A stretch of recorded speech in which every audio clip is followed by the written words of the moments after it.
And we're live here on YouTube. I'd like to welcome those listening in podcast land and my buddy Rich. Rich, how you doing today?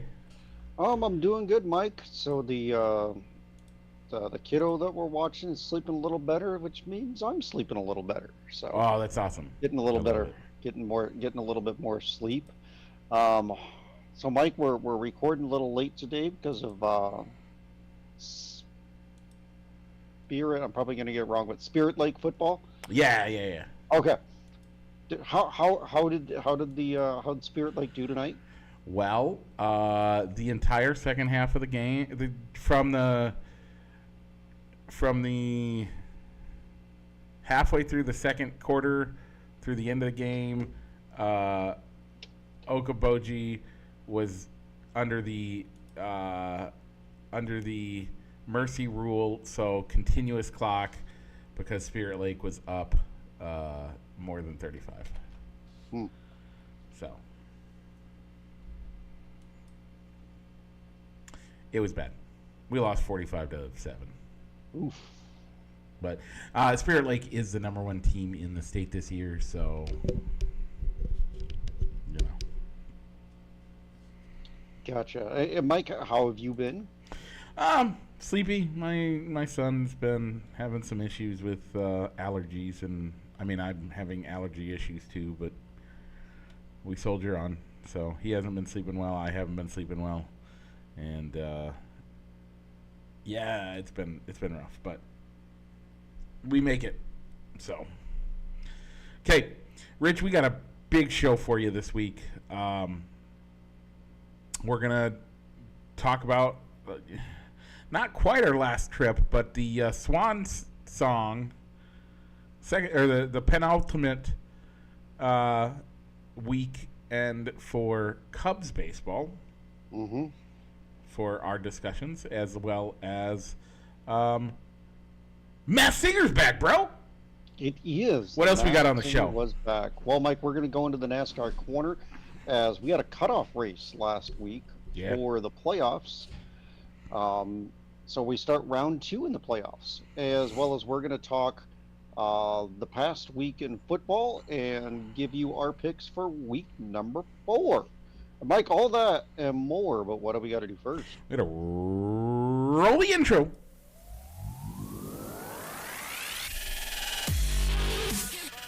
Broadcasting live from somewhere in Iowa, this is Balls and Sticks, the podcast, with your hosts, Mike and Rich.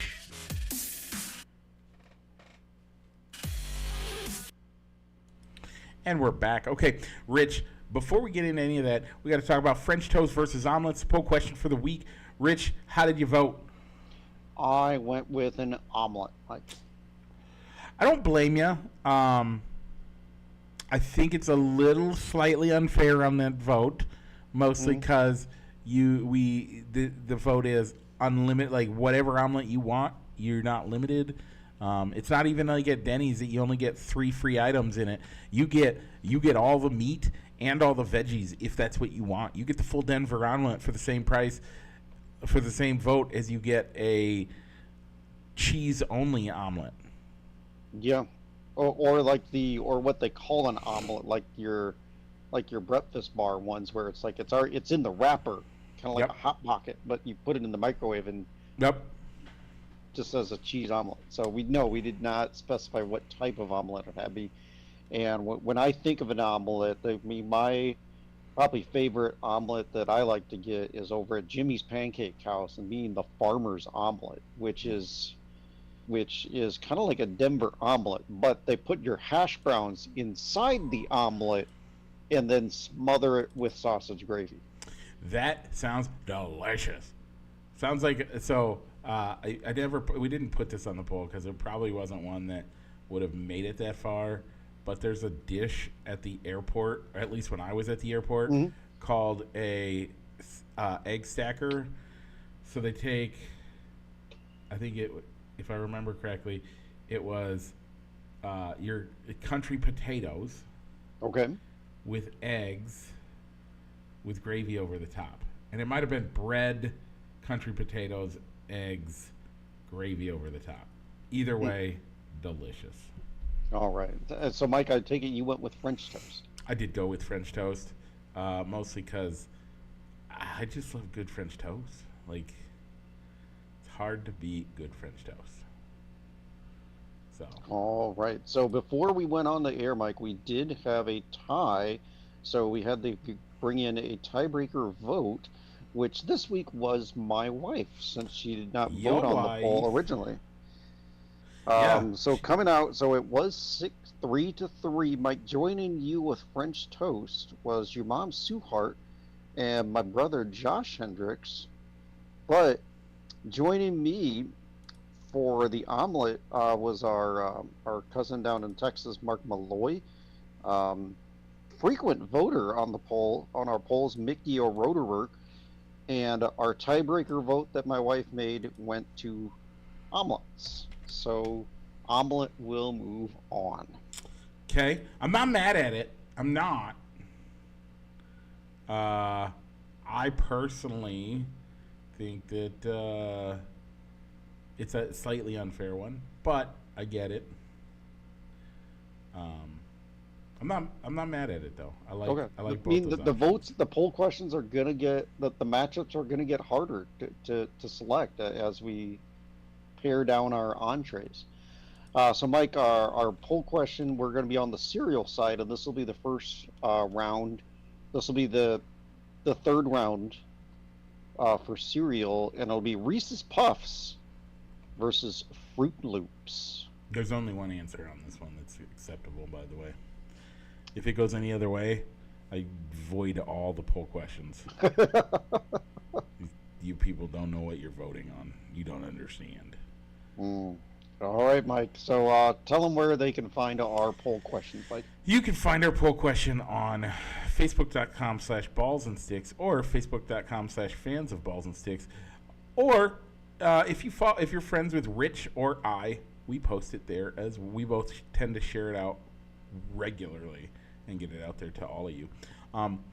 Yeah. So with that, Rich, do you see what's coming up next? Is it a left-hand turn, Mike? It is, and after that, Is it another left-hand turn?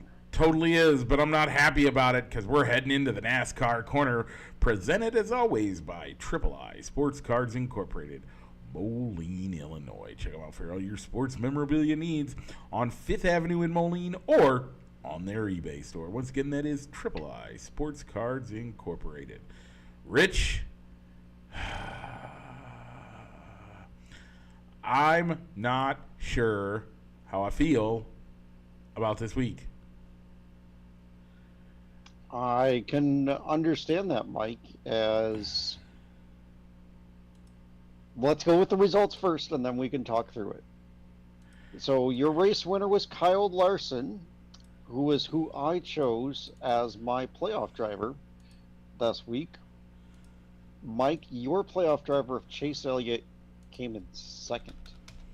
But probably where it stings more, Mike, is in the non-playoff drivers. As your non-playoff driver, Bubba Wallace came in third, and my pick of Ross Chastain came in 10th. How about So- I came in second and third? Second and third, but because I picked the race winner, that gave me 2 points. So I have closed the gap to 1 in our overall season standings at 19-18 and took the lead in the playoffs at 4-3. I mean, I can't even. That's crazy. I finished 2 of the top 3, and I still lose a point for the week. How is that fair, Rich? You tell me. That seems a little crazy to me.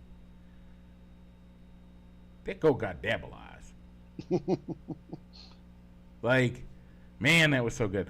Great race. I mean, honestly, though, like, Kyle Larson was on a rail. The man owned that track. Ain't nobody was catching him on that race. He led 451 laps or something like that. I don't remember exactly. Like, the most laps led at any track ever in one race. in NASCAR. The man, there was nobody beating him. You can't be mad at the results. The man earned it. Now, lots of NASCAR fans were like, well, what happened to Bristol being a bashing and blah, blah, blah, blah, blah, blah, and our tires and all that? Man. It still was. You had people getting pushed and banged out of. Yeah, but that's not the race. problem. That's not the problem. Here's the deal. They built too good of a car. Rich, when they came out with the next gen car, what was the idea?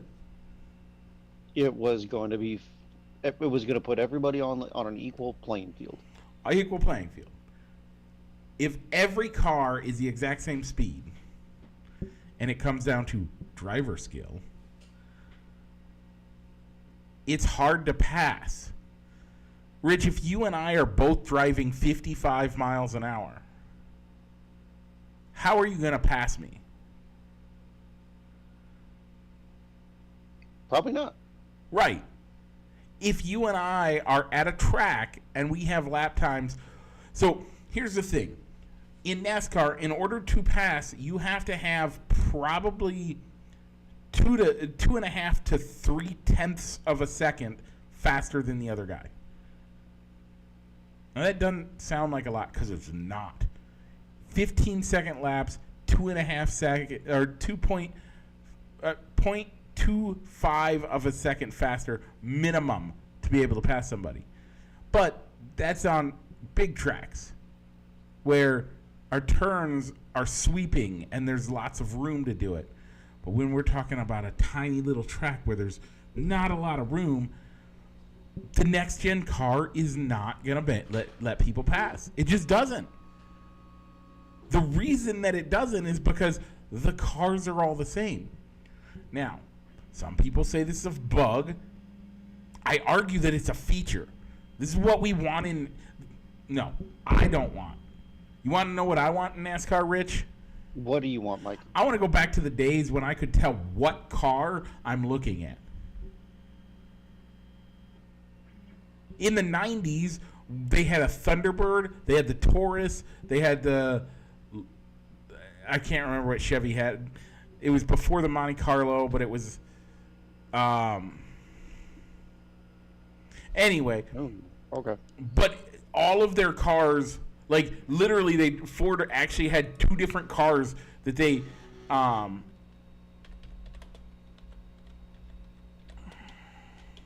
Didn't ran. you have Dodge in there, too? Occasional Dodge. Dodge wasn't in the early 90s. And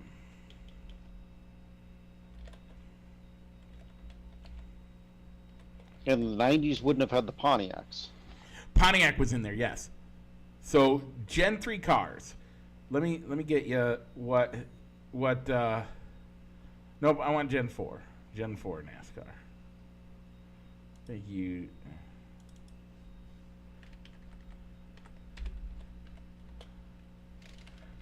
Gen 4 NASCAR cars. Okay. Now, Ford had the Thunderbird and the Taurus.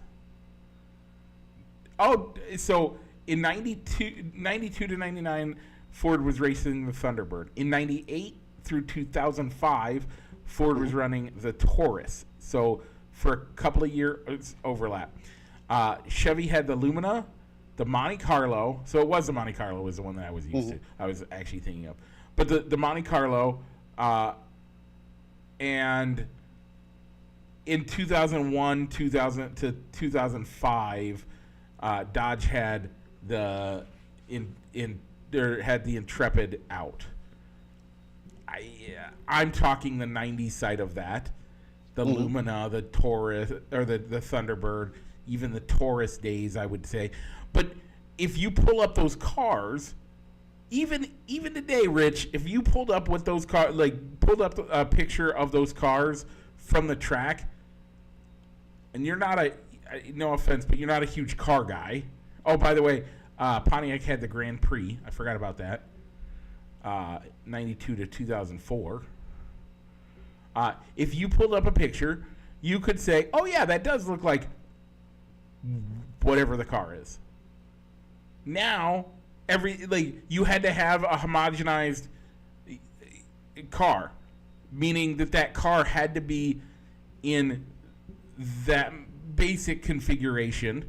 Now, again, it's NASCAR; they weren't exactly like that, but bring back those. You want to fix NASCAR? Bring back the stock car in stock car racing. So bringing back the thing of watch it win on Sunday, buy on Monday. Yeah, because Rich, honestly, I'm genuinely asking the question. We're gonna. Kyle Larson won in a Chevy Camaro. Chevy Camaro. Mm-hmm. Does it look anything like the Chevy Camaro you're gonna go buy at the dealership? No, and a Ford Mustang there doesn't look like a Ford Mustang that's on the Ford lot. And there's no way that the Toyota Camry, whatever. Actually, I think the Toyota Camrys are the closest looking, the closest looking, to the Toyota Camry looks the closest to any of them. It looks like the NASCAR car looks like a sedan nowadays. It looks like a Taurus. If you rewind to the days when the Taurus was still there, it looks like a Taurus. They took that design and made that the NASCAR car of next gen car, or car of tomorrow, or whatever this thing is called. The next gen car. But legitimately, if you look at what a Toyota NASCAR looks closer to a Toyota Camry than closer than a Chevy looks to a Chevy Camaro or Mustang.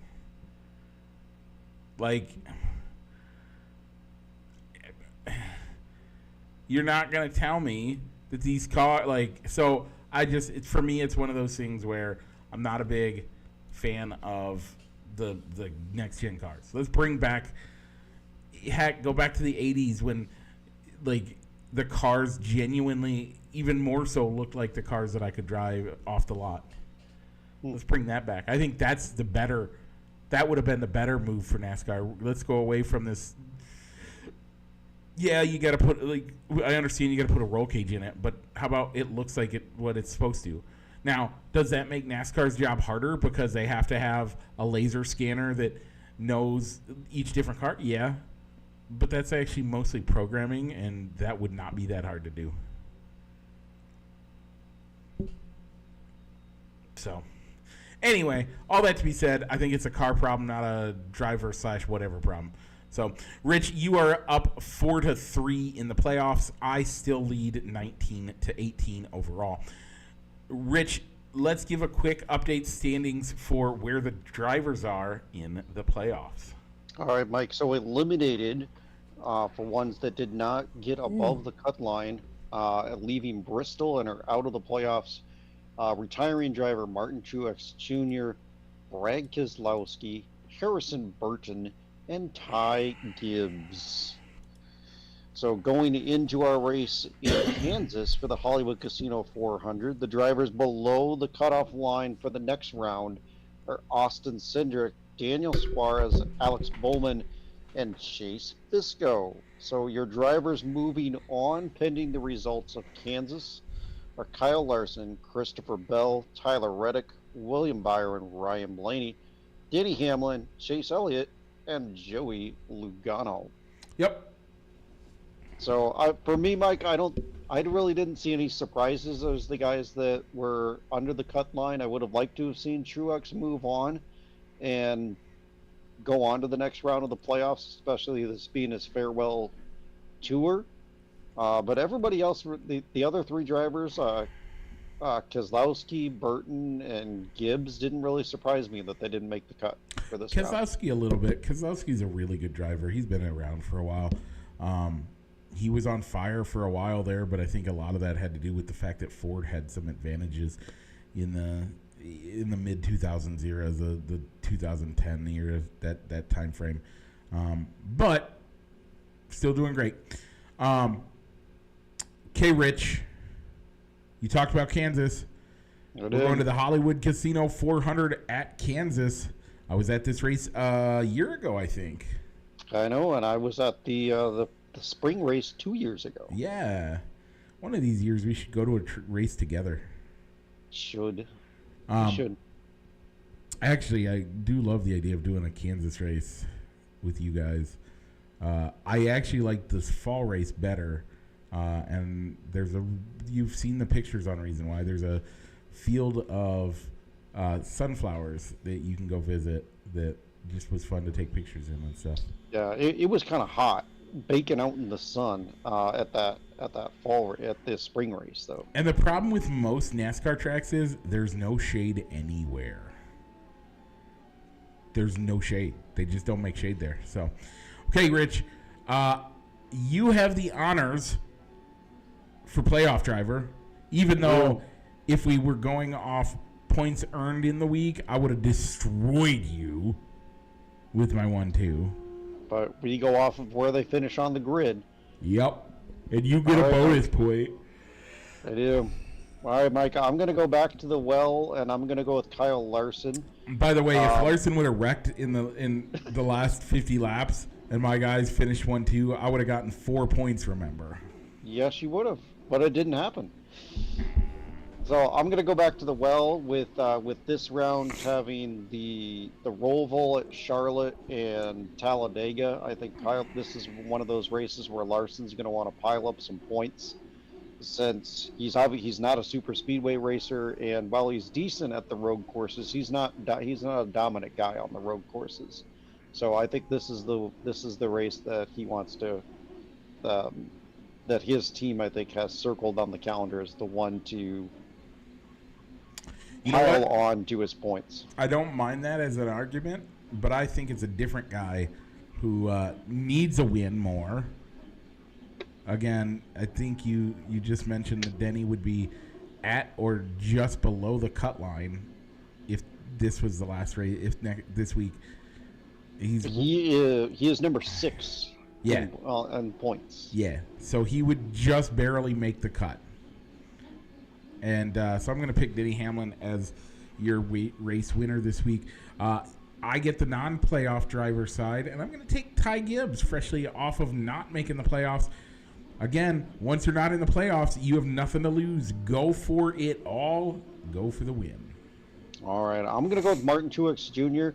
Much like Larson, he's got a good track record in Kansas, and if anything, it's somebody to root for. I really like your pick of Denny Hamlin, but I just can't root for the guy. You never can. I don't know what it is.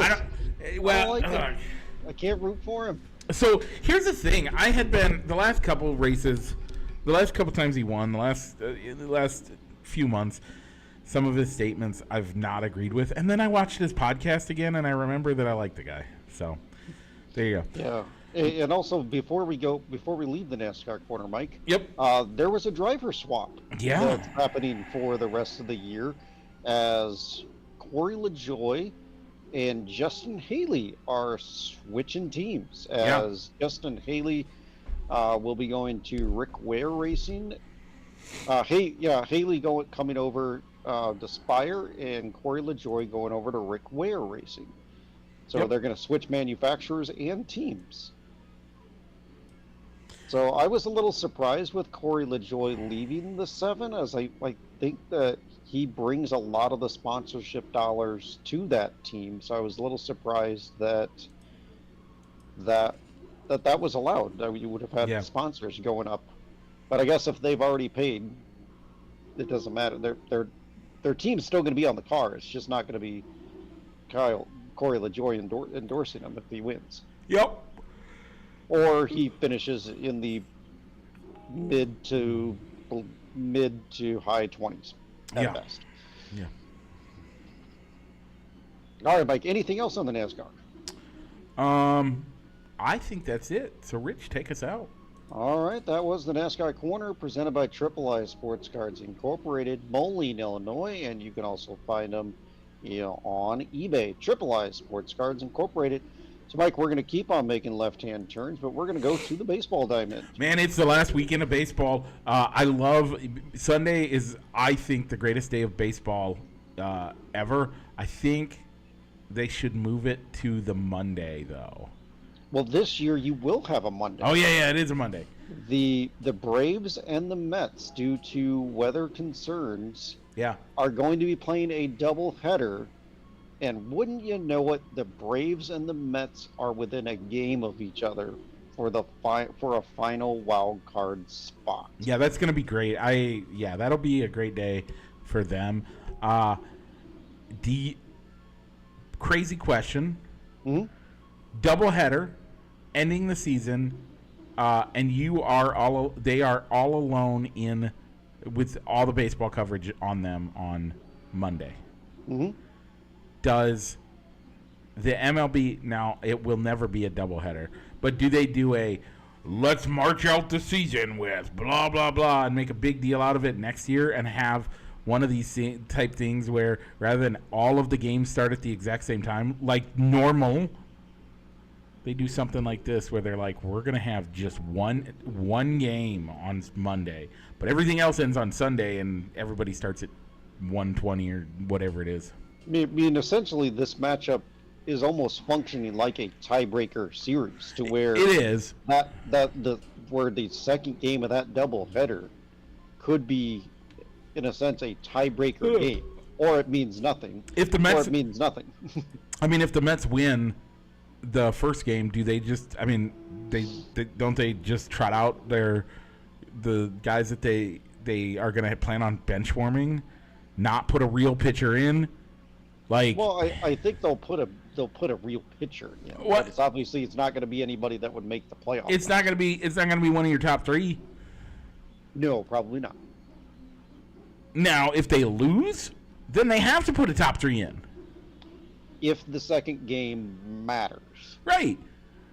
So you have to have two guys warming up and ready to go basically an hour and a half. You say, okay, I don't know. But okay, is Scherzer still there? No, Scherzer's in Texas now. Okay. So you have like the Mets starters. You got like Jose Quintana, Sean Manaea. So you say, hey, Quintana, yeah, you're pitching the second game. You got to be ready. But you might not be pitching the second game because we might move it to we might make it so that you end up playing. Guess what? You get to pitch game one on Wednesday instead. Right. Game one of the playoffs on Wednesday. Right. Right now they have Patterson listed as their starter. So if you need to win that game, yeah, do you go to somebody on short rest if it means that you make the playoffs, or maybe you force a tie and you force MLB to make you play a tiebreaker game the next day? Right. It's all these things are crazy. We'll see what happens. I'm all for it, but I go back to my original question. Do you think that NASCAR or that MLB looks at it and says, "This is great. This is what we need. This is how we close out the regular season. One team, one game, blaze it all." Well, the thing is, it's not like the.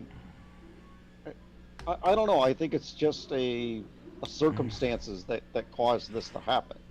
I agree, but I'm saying, do they get enough publicity out of it? I don't think they do. I think they stick with the best day of baseball, which is the last game of the season. All games start at the exact same time across the board, so you don't know if you have to put in all the effort because you don't know if you're on the fence there. Like if the Mets were playing the Cubs, they'd have to in this doubleheader, and it was a Sunday game.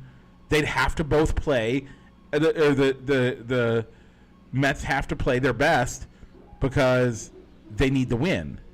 Yeah, and you're not gonna. I mean, if anything, you don't know if the Braves have won. With all the games starting at the same time, you'd hate to put a game in prime time, where in theory you're saying that this team needs a win. That's why we're going to put it in prime time, and then results from the earlier games makes that game meaningless, and then the starting lineups totally change. Yeah, So I like the idea of them starting all the games at the same time, at the same time, yeah, to end the regular season. So Mike, the Cubbies this week, they had from show to show, they had 2 with the Nationals, 3 with the Phillies, and 1 with the Reds. Mike, they went 2 and 3. We both picked them. You picked them to go 500. I picked them to go over 500. But they got 2. yep. Kind of disappointing, as they had done really well against the Nationals, but they couldn't quite get the sweep, and the Phillies were fighting for that division crown. Yeah. They had something to play for.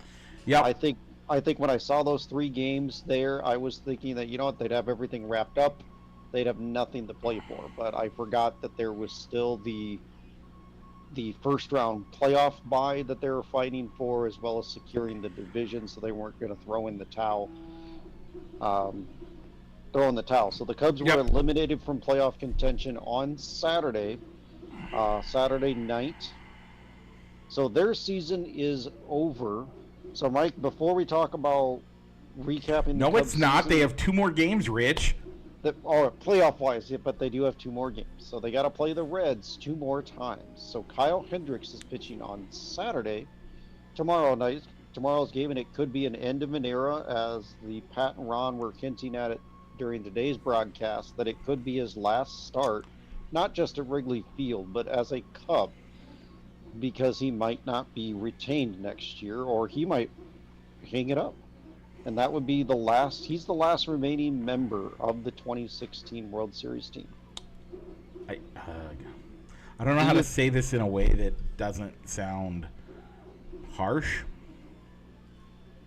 but I think it should be. And I think we're now at a point as Cubs fans that we need to let go of 2016. Not the joy that we won a World Series. We got to see a World Series win when generations have lived and never seen it happen until nobody saw it on TV. It's never been said on the radio until we heard those words. Still celebrate that. But the Cubs team this year has proven that they are not the Cubs of the 2016. They have growth that they need. And I think the second half of the season, we're going to talk about it next week. We're going to do it or were you wanting to do that this week? Yep. You know what? We can do it. We can wait for it the next week to see. Okay. We're gonna see how these last 2 games go, and we're gonna do a very in-depth look. And we might have a friend of the show on. I'm gonna try to reach out to him and see if we can get him on. But if we do, we're gonna have what I hope to be a good in-depth conversation of the entirety of the Cubs season. We'll go through the highs, we'll go through the lows, and we're going to talk about what that looks like. But one thing to talk about, Kyle didn't start more than half the season. He wasn't a starter.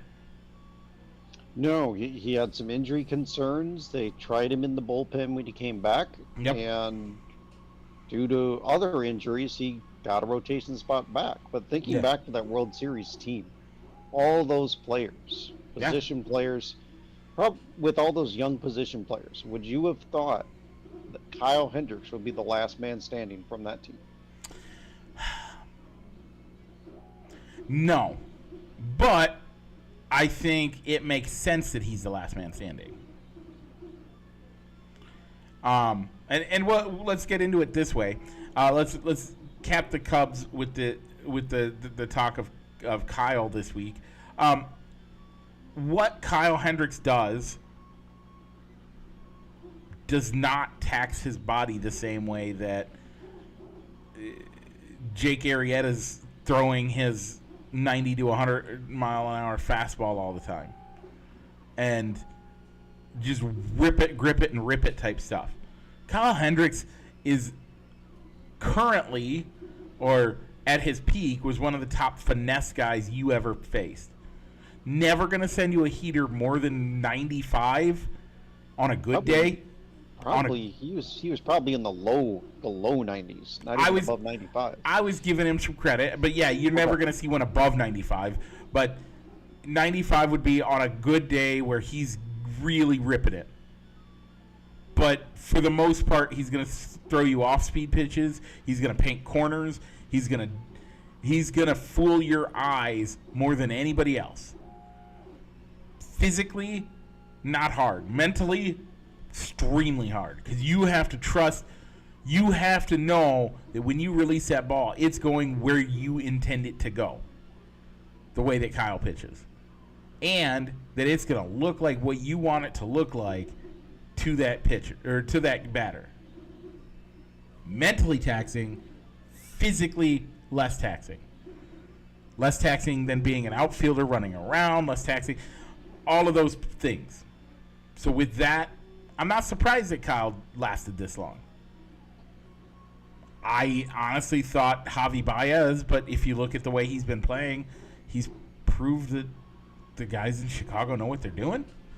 I mean, if anything, if you looked at how the guys have been playing, yeah, Baez, if we had committed the money to Baez or Bryant or Rizzo, I bet you we would be talking about how bad those contracts are aging, just like we did the Jason Hayward contract. Or and counting down the days on when that contract would finally we'd finally be out from under that contract. We have other people that we can talk about that with. I mean, the Cubs have a history of making bad contracts like that, and now they've moved that around. They're starting to be willing to do those trades. I agree with you 100% on that, Rich.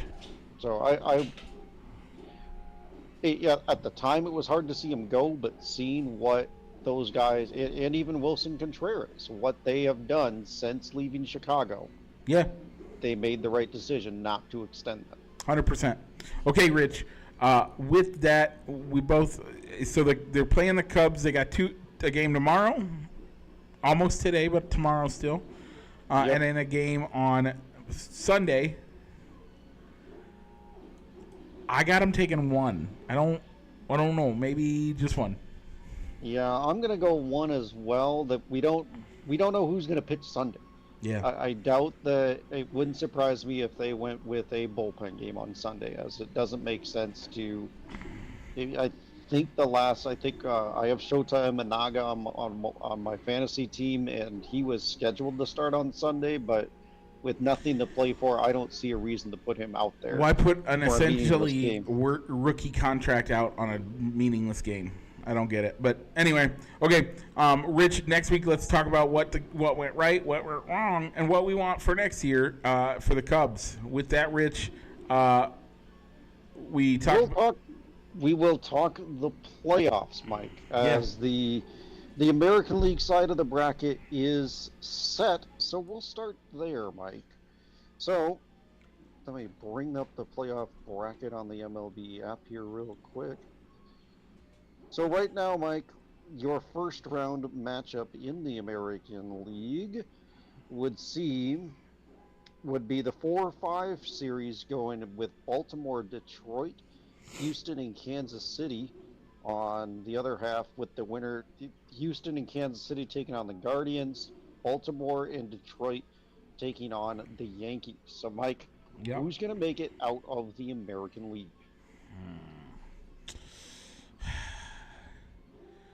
Rich, can you refresh my memory? Mm-hmm. Who did I say was going to win at the beginning of the season? At the very beginning of the season, Mike, you said the Blue Jays over the Rangers. Ooh, and neither one of them are in there, are they? Neither one of them are in there. For divisional races, Mike, those Blue Jays finished dead last in the American League. Hey, you don't have to rub it in. My pick was the same, Mike, as I went with the Orioles as the division champ, and they finished second. And those Texas Rangers, Mike, they finished third in the American League West. Okay. Well, then I guess I have to change it. You do have to change it. I'm going to pick the Yankees over the Guardians. Okay.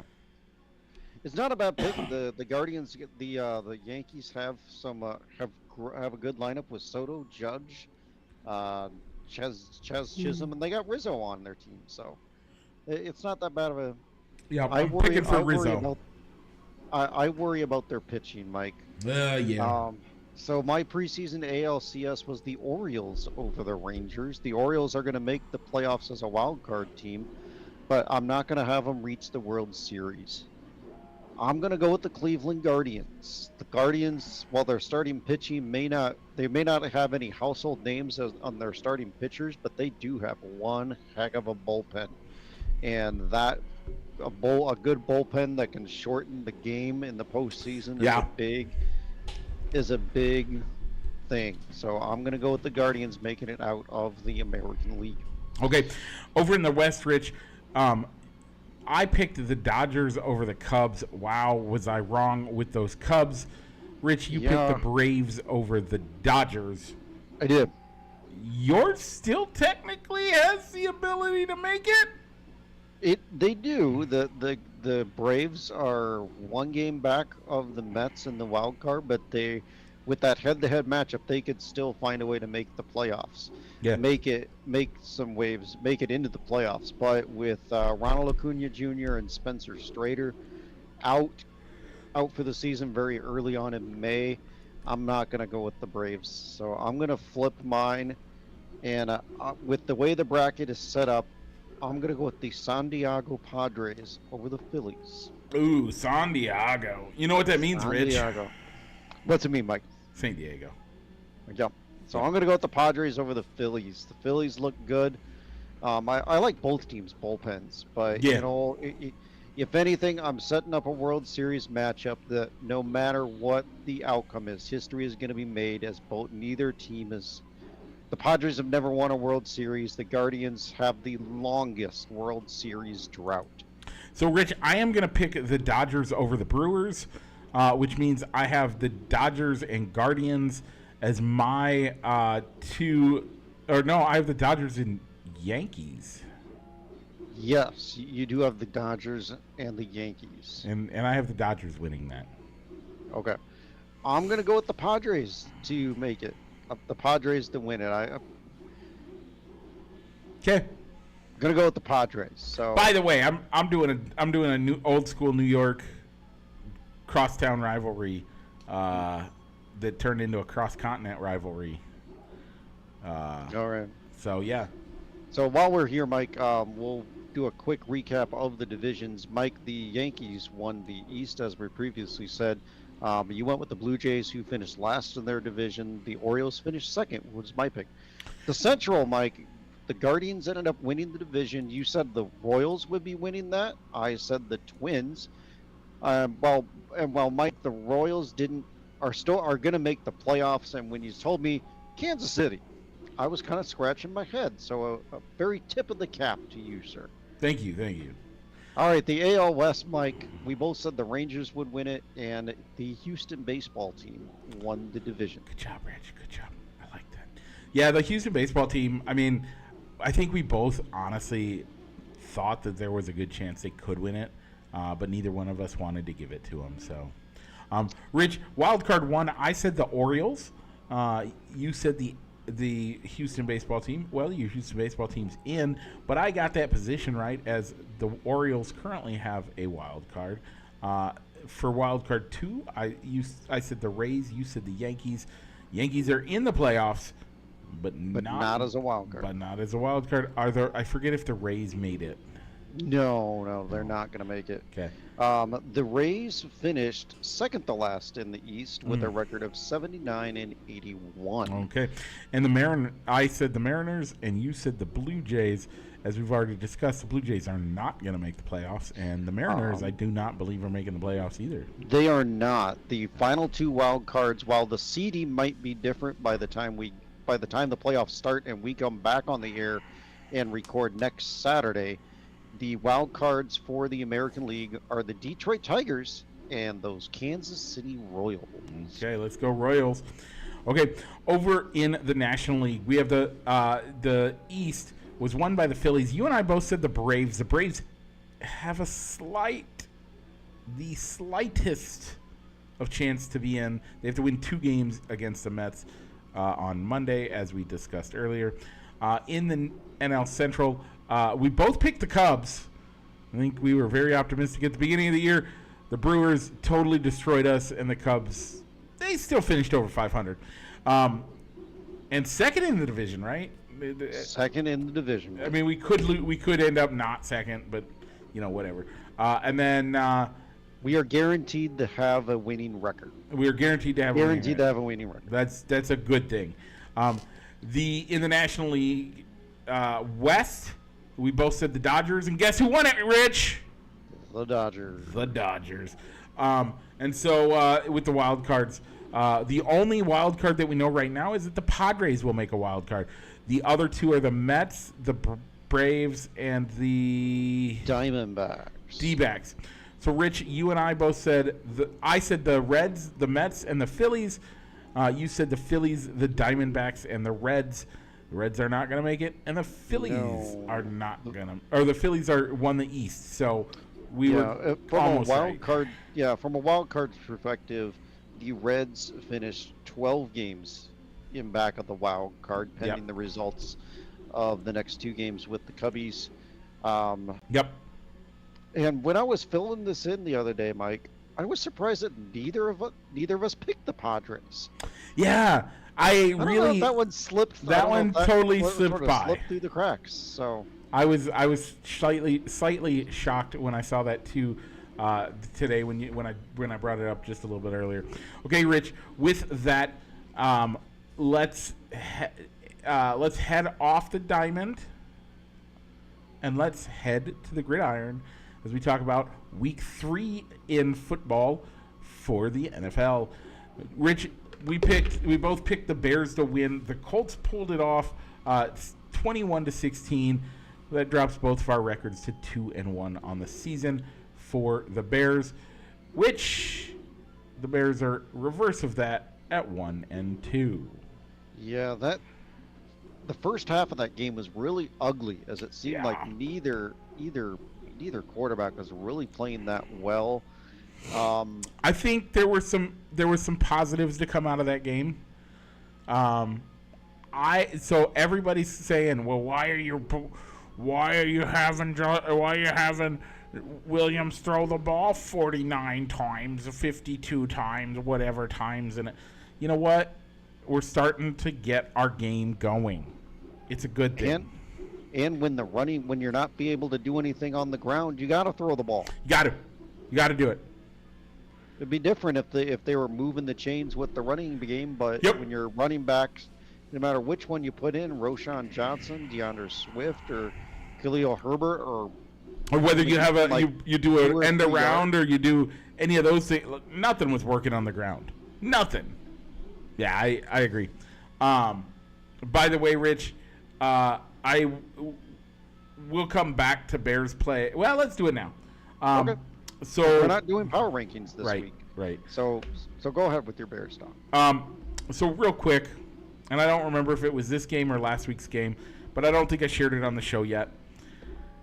Okay, Rich. So last year, what was the argument that Matt Eberflus used to say, well, this is why I should stay, and we should fire the offensive coordinator? What was it, Mike? He basically said, well, I don't run the offense. I have see the offensive coordinator, he runs the offense, and see the quarterback coaches, they manage the quarterback. I have a question for you, Rich.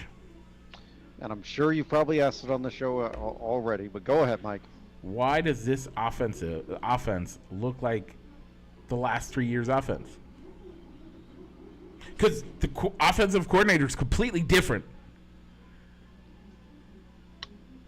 And I'm sure he brought different quarterback coaches in. They did.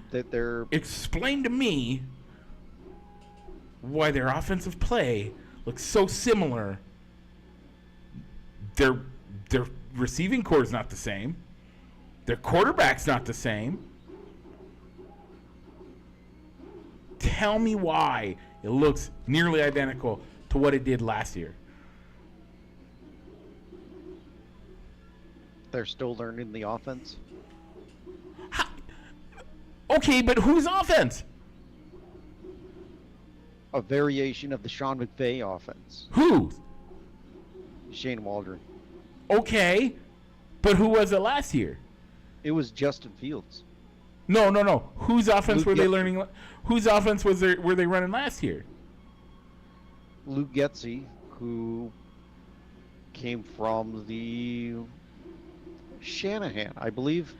So- LaFleur worked with the Shanahan tree. So we're looking at two completely different ways of coming about football. The trees are different. They're They're in the same family, but they're different trees, and yet they look so similar. With completely different personnel. Yeah. With completely different. Can we fire Matt Eberflus yet? No, I don't think we can. The Bears. How about now? I just don't think the Bears are a type of franchise that are going to fire a coach mid-season. I agree, but if he tries to pull this again, then what? He has the quarterback he wanted.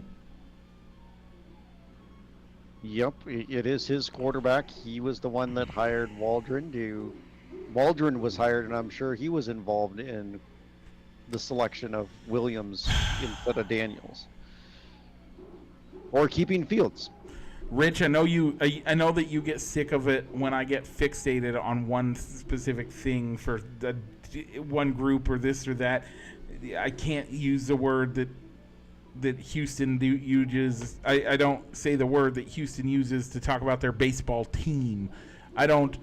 I get angry and don't like the Chicago Blackhawks because what they did in 2015. I get angry and I hate the Browns, and I will continue to hate the Browns for what they did when they hired Deshaun Watson. I think they're getting what they deserve. And right now, one of those things is fire Matt Eberflus. I know that annoys you a little bit.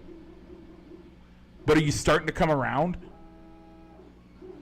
Am I wearing you down, or are your eyes showing you that some of what I'm saying, by the way, what are all the pundits from Chicago saying this week? What are all the national headlines saying about how Justin Fields right now is looking like a good quarterback, maybe not a great one yet, but he looks like he has potential to improve, and he looks like a good quarterback. And yet the Bears with Matt Eberflus and Matt Eberflus's offense, I don't care what he says about it, it is his offense. Couldn't do anything with him. And you talk, and then he's in an interview and he talks about how, and again, I understand he's on the team right now, and he has to say these things. But when he says that the coaching in Pittsburgh is so much superior to the Bears that it's not even comparable,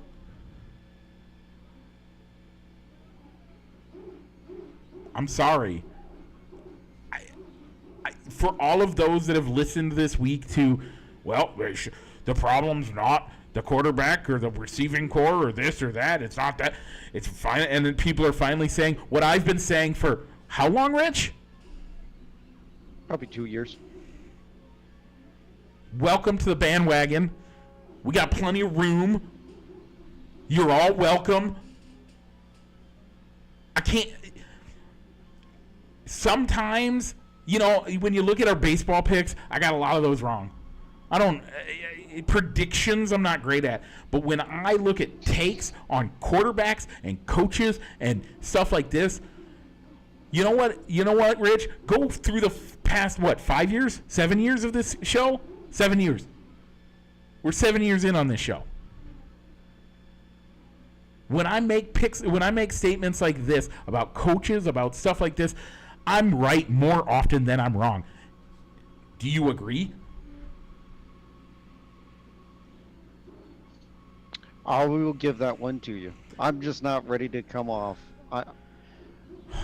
I'm still in wait and see mode with What, listening to them. the radio across. So I listen to Dan Patrick every day. That's one thing I listen to.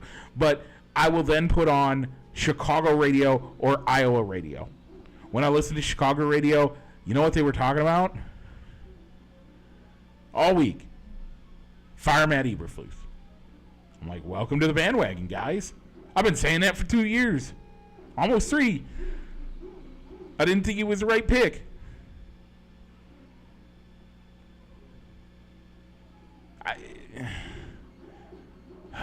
Anyway, I don't see it happening, Mike. Not yet. You are. Here's the thing. Here's where you're right, Rich. I think I'm right in the problem is Matt Eberflus, and I think people are coming around to that, and I'm glad that we're finally to that point because we've needed to be there for a while. But and this is where my caveat comes in. I 100% agree with you that the Bears as an organization will not fire him midseason. I don't even think that they would fire him 2 games before the end of the season. Oh, no. Wait. They will wait. They will wait until until the end of the season. 100%. And you know what? It kind of makes sense because, at that point, you get to the end of the season, you reset, you say, okay, we're starting anew, we're starting fresh next year. Mid-season firings, interim coaches rarely get the head coaching job. I didn't say never, but I said rarely. And 2, it just puts the whole season in shambles. So I get it, and I'm not upset about it. But do you agree that he should be on the hot seat so far? Yeah, I agree that he probably is on the hot seat. Okay, now let's go. The bad thing is, for somebody like you, let's say the Bears win as many games as we predicted them to at the very beginning of the season. Yeah. Is that going to lead to him getting fired? No. So, okay, Rich, let's head over to the locks of the week because we didn't even get that far. We didn't even get out of the Bears one, man. Okay, let's get to the locks of the week. You said the Niners over the Rams. Rich. I know. You have not picked a lock of the week yet this year. I know. It's a good thing that I'm not going down to the local sports book because these picks just aren't coming through. It was another close game, 27-24. The Rams get the victory. Yep. Mike, you went with I had good reasons with the Rams. I liked down it. 2 of their best wide receivers. I thought you were right. I thought that was a good pick. I was actually upset. All right, Mike. So you went with the Bills over the Jaguars, and the Bills took care of business, 47-10. Upset. So you were 2-1. Yep, upset special of the week. Rich, you picked the Chargers over the Steelers. The Steelers won 20-10. Now, I give grace on these, not just because I'm in the same boat, but you are at 0-3 on the years. But upsets, we tend to try to pick heavy upsets, so I'm not upset with it. Rich, week 4, I picked the Cowboys over the Giants. Or no, I picked the Titans over the Packers. The Packers won 30-14, making me also at 0-3. Tell them about week 4 Thursday night game. Oh, the Thursday night game was the Cowboys against the Giants. The Cowboys barely won 20-15. Yeah, the barely won part is actually huge because the Giants are terrible. So if we were doing power rankings this week, that would knock them down a bit. But with my rants and my ravings and all my craziness so far this week, we're at 58 minutes already, so we don't have time for power rankings. Week 4, Rich, Rams, Bears in Chicago. I think the Bears get it right this week. I think they have enough talent. I think something drops into place. Yeah, I'm kind of. It's not a confident pick, but I'm going to go with the Bears as well. Can I say that my faith in the skill of the players though is quickly diminishing? That's fair. The offensive line still isn't coming together, and they have no ground game. When you have no ground game, it's hard to support a rookie quarterback when he doesn't have time to throw, and he doesn't have a running back to take some pressure off of him. So, and that's something that the Rams do have. They don't have wide receivers right now, or at least wide receivers you're familiar with by name. Nope. But they have a great ground game. Yeah, they do. Okay, Rich, lock of the week. I have priority this week, so I'm going to pick the 49ers over the Patriots. Patriots have to go all the way across the country to play in San Francisco. I think that's going to be good for the Niners, so let's go Niners. All right, Mike. I'm going to go with the Jets over the Broncos. So, if anything, it's a Nathaniel Hackett revenge game for how the Jets, of how the Broncos treated him and kicked him out of town. Yeah, so upset special. I'm going to go with a division game, and I'm going to go with the Falcons over the Saints. For some reason, I just think that Kirk D. Cousins is going to come out and make it happen. All right, it's not a bad pick. Both teams are kind of, I think they surprised. I think at least with the Saints, they surprised everybody. But Yep. I think people are starting to figure out their offense. So I like the pick. I'm going to go Ravens over the Bills. Yeah, I like the Ravens over the Bills pick. I think the Ravens. I actually have the. I think the Ravens got back on that. Oh, sorry. Go ahead. Nope. You're cutting in and out a little bit here, Rich. That's why I was trying to cover a little bit. Maybe. Oh, there you are. I see you now. Maybe. Anyway, I don't mind that pick, but I actually did just switch my pick to the Bills over the Ravens for the week. Thursday Night Football, Rich, it's the Buccaneers versus the Falcons. I'm going to go the Falcons 2 games in a row, and I don't know that I feel confident in that at all. I'm going to go with the Buccaneers. I like Baker Mayfield, so I'm going to go with the Baker Mayfield can go into Atlanta and get a win for those Bucks. Okay. Esports update for the week. By the way, we will do power rankings next week as I was busy this week and didn't get to it. Esports update. We lost my first regular season. Took my first regular season loss in a Nintendo game this week against Forest City. That Forest City team just came out swinging. Did a great job. Yeah, I'm rather impressed. I'm really impressed with them. Hurt us a bit, but I still think we're on track for making state. Spoiler alert. First spoiler alert of this new season. Rich, we're going to talk about The Masked Singer. If you don't know what happened in The Masked Singer, time to go bye-bye. If you do know what happened in The Masked Singer and you want to join along, time to stick around. If you don't care about The Masked Singer and don't want to hear about it, okay, we'll see you next week. Same place, same everything. Rich, if they want to watch it, if they're watching us on YouTube and they want to take us in the car, how should they do that? Look us up wherever you download all of your other podcasts. Spotify, Apple, and iHeartRadio, just to name a few. Yep. Mike, if you're listening to us in podcast land but want to see the live recording, where can they find it?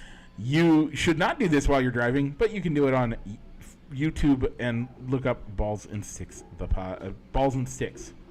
And you should find Rich and I in our tuxedos. Okay, Rich, with that, I think that's enough of a Masked Singer update. Man, that first group sounded great. I think who was it? It wasn't the woodpecker. It was the golden one.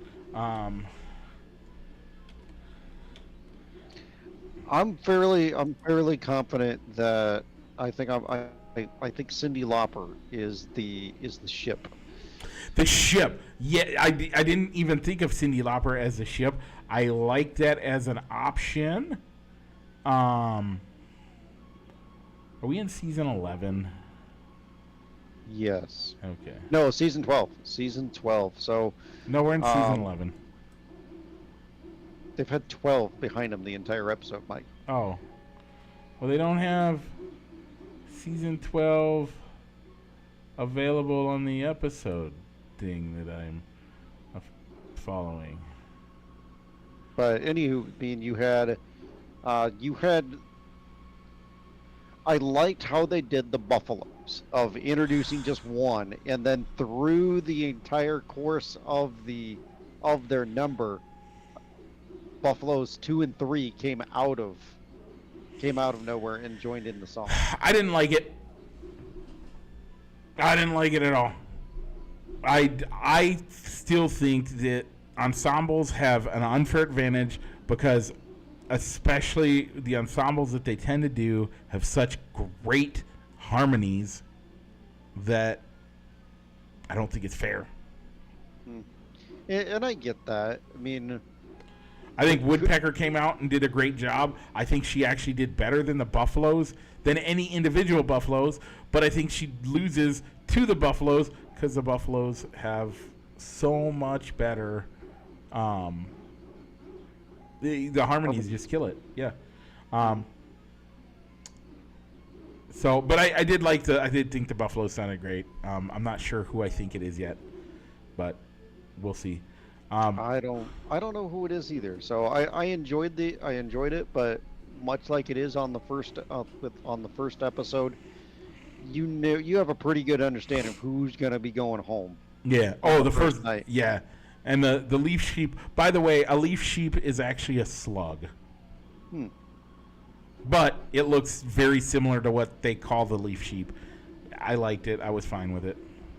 Yeah. So your leaf sheep, Mike, was eliminated.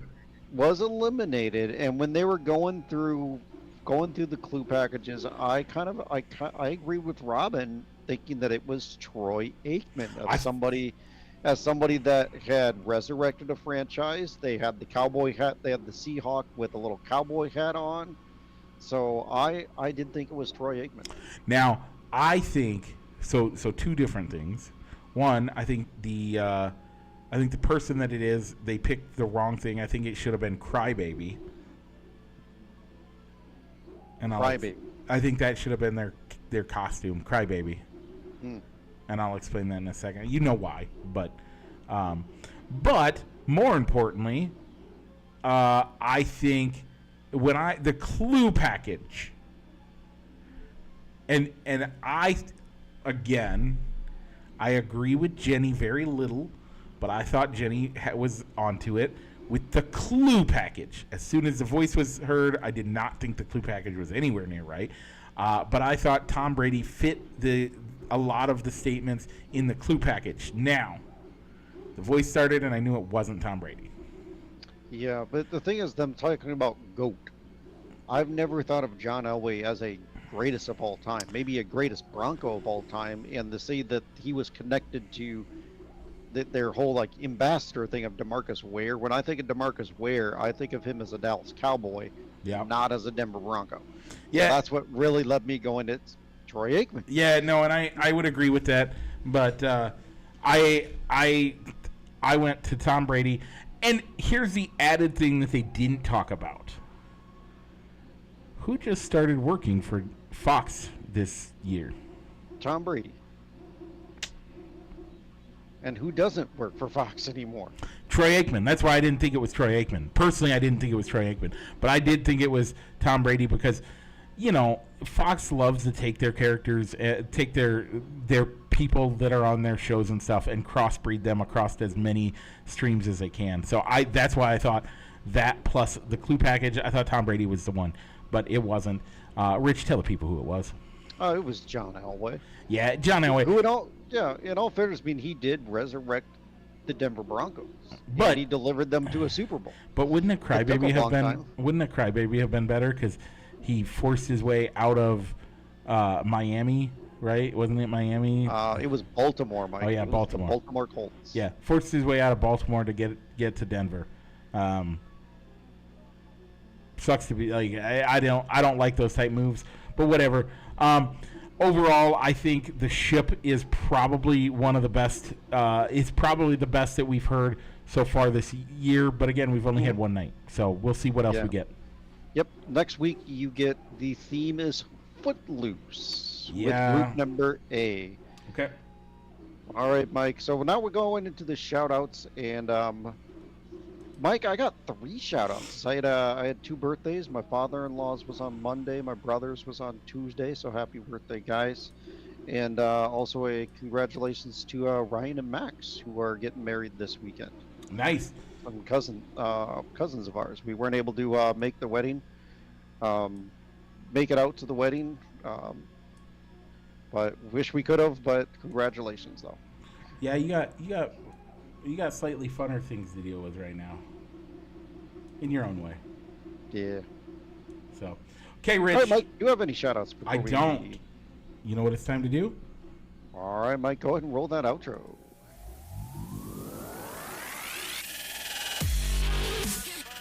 Broadcasting live from somewhere in Iowa. This is Balls and Sticks, the podcast with your hosts, Mike and Rich.